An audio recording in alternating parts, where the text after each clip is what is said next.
Good evening, or good afternoon, or good morning, whenever you watch this video. First, my sincere apologies for the technical difficulties that precluded me from completing the February 21st, 2024 lecture. The theme of the second part of the lecture was that of human displacement. It is a practice of mine in all my lectures that I do not review a global affairs challenge or crisis without offering opinions and potential solutions from reputable sources, not only my own. Unfortunately, due to the technical problem, which quote unquote promised to never happen again, the lecture stopped just before this part. In the latest lecture, we covered the types, causes, magnitude, and sources of human displacement for the record 285 million persons that fall into that category. We suggested that migration, or better yet, anti-migration campaigns and policies in many of the countries that will hold elections in 2024 may give rise to extreme right nationalism, nativism, and populist autocratic regimes. In this video, we focus specifically on the United States and also scrutinizing Canada's migration policies and history. Migration may well be the top of mind for voters, especially in the United States, given as already being exploited by the GOP. Finally, some hope for global, likely partial, solutions for the looming crisis. This pre-recorded video is an addendum to the latest lecture.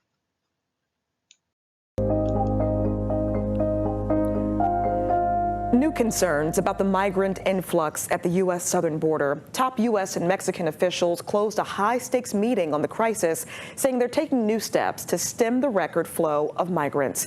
ABC's Justin Finch has more.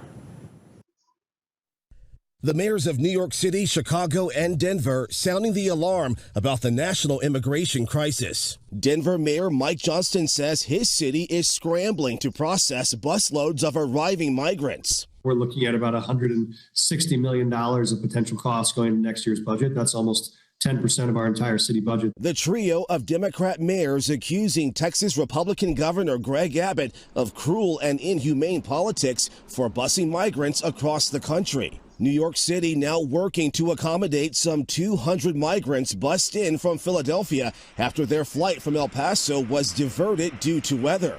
In response, New York Mayor Eric Adams now mandating advance notice for migrant arrivals and restricting when and where they can be dropped off. To be clear, this is not stopping people from coming, but about ensuring the safety of migrants and making sure they can arrive in a coordinated and orderly way. Now at the border, the Biden administration says there has been a significant decrease in migrant arrivals in recent days. That reported downturn as U.S. Secretary of State Antony Blinken with Homeland Security Secretary Alejandro Mayorkas met with Mexico's president and cabinet Wednesday. Mayorkas calling the meeting very productive as an administration official says Mexico revealed new plans, including cracking down on migrant smugglers. Mexico's president pressing the U.S. for more aid into Mexico and countries like Cuba and Venezuela, where many migrants are coming from. Pressure for action is growing as a caravan of thousands has been reported moving through Mexico toward the U.S. border. Meantime, a group of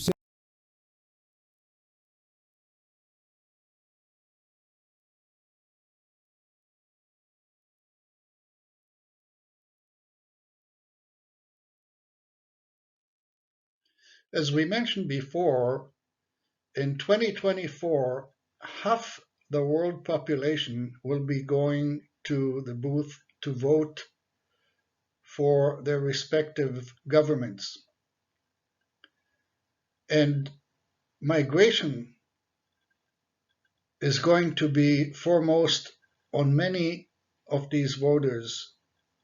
And so in a sampling of attitudes toward immigration by region, Globally and by every region of the world, it is clear, as you can see here in this chart, that the number of voters or the percentage of voters that would like to see immigration decreased is far higher, with maybe a minor exception in Oceania, than those who want to either keep the immigration at present levels, or definitely those who suggest that more immigration would be required.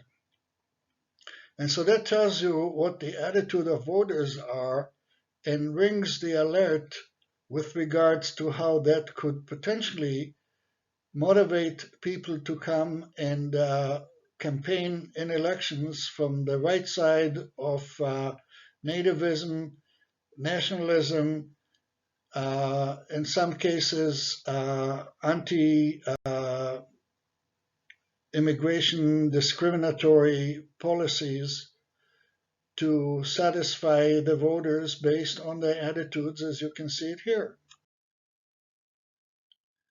So we asked the question, how can countries cope with mass migration most effectively and humanely in the future? Should countries accept the situation by embracing and welcoming migrants and displaced people, or should they continue trying to restrict them with laws and physical barriers such as walls? Is it better to incorporate migrating and displaced people into countries where their own populations are shrinking? For instance, some of the European countries with a low birth rate and aging population. Will resisting and refusing migration and displaced people create havoc, chaos, and potentially civil unrest? And if so, is it worthwhile? These are serious questions to be placed on a ballot in this year. And how are we doing here at home in Canada? Since the end of the Second World War, Canada has taken in more than 1.2 million refugees through various programs. Take a look at some of them. In 1956, Soviet forces moved into Hungary to crush an uprising. More than 200,000 people fled the country. The federal government implemented a special program offering the refugees free transport to Canada, and so more than 37,000 Hungarians came on some 200 specially chartered planes over the next year. In 1968, Soviet-led troops invaded Czechoslovakia during the Prague Spring.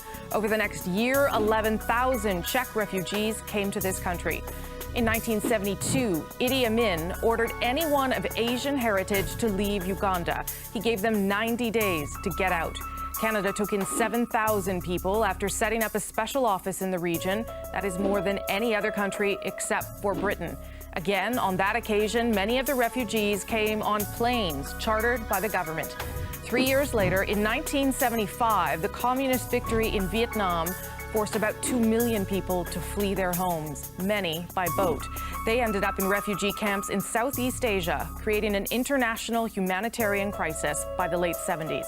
Canada then took in more than 65,000 refugees. In the 1990s, the breakup of the former Yugoslavia led to several refugee crises, the first in the early 90s. Bosnian Muslims were fleeing ethnic cleansing. Canada admitted 5,000 people. In 1999, almost 6,000 came on special charters from Kosovo. More recently, though, Canada has taken in more than 14,000 refugees from Colombia over the past decade who are fleeing a civil war in that country. But Canada's reputation hasn't always been as stellar. During the 12 years of Nazi rule, Canada took in fewer than 5,000 Jewish people fleeing persecution. It was one of the worst records in the Western world and is widely considered one of our dark chapters. It may also explain why in 1970, Canada opened up to some 20,000 Jews fleeing the Soviet Union.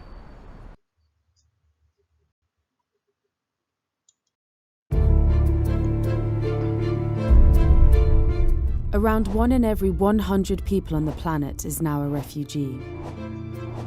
The number of people forced to flee their homes is the highest ever recorded. In many European countries, right-wing parties have recently risen to prominence on an anti-immigration platform.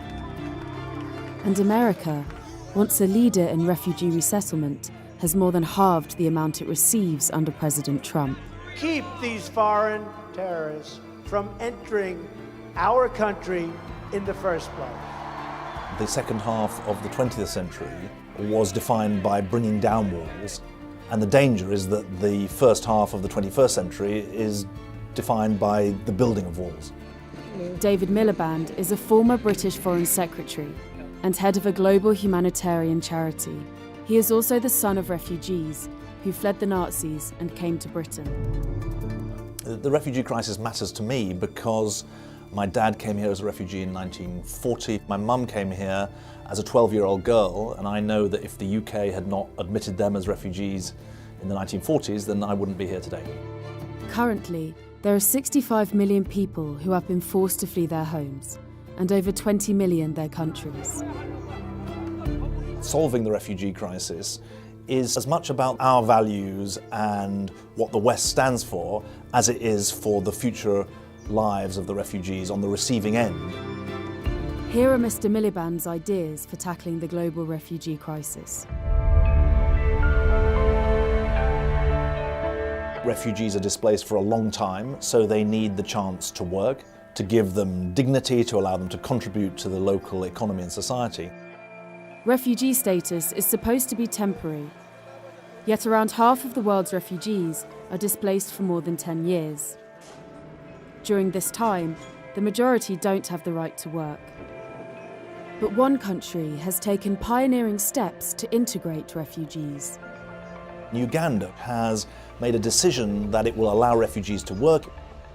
In Kampala, the capital, all but a tiny number of refugees were off humanitarian assistance completely because they were supporting themselves through work. This example deserves praise, admiration from the whole of the international community.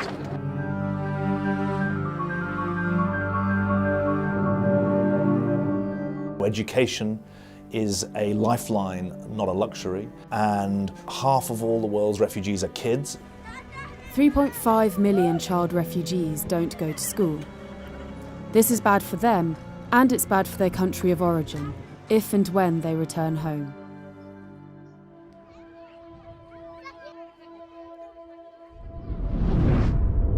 Most of the world's refugees are hosted by poor and middle-income countries. The top 10 refugee hosting countries account for only 2.5% of global income.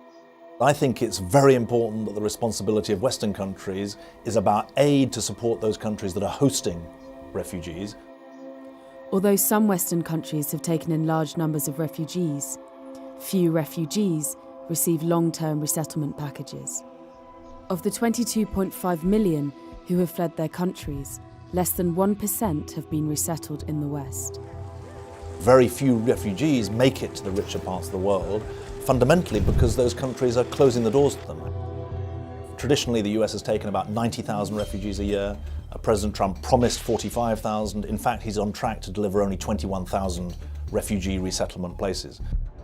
The number of refugees resettled elsewhere in the rich world is small.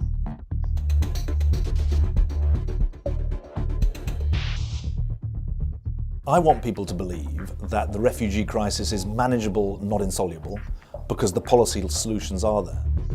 This is a global crisis, not just a Middle Eastern crisis, and it needs a genuinely global solution.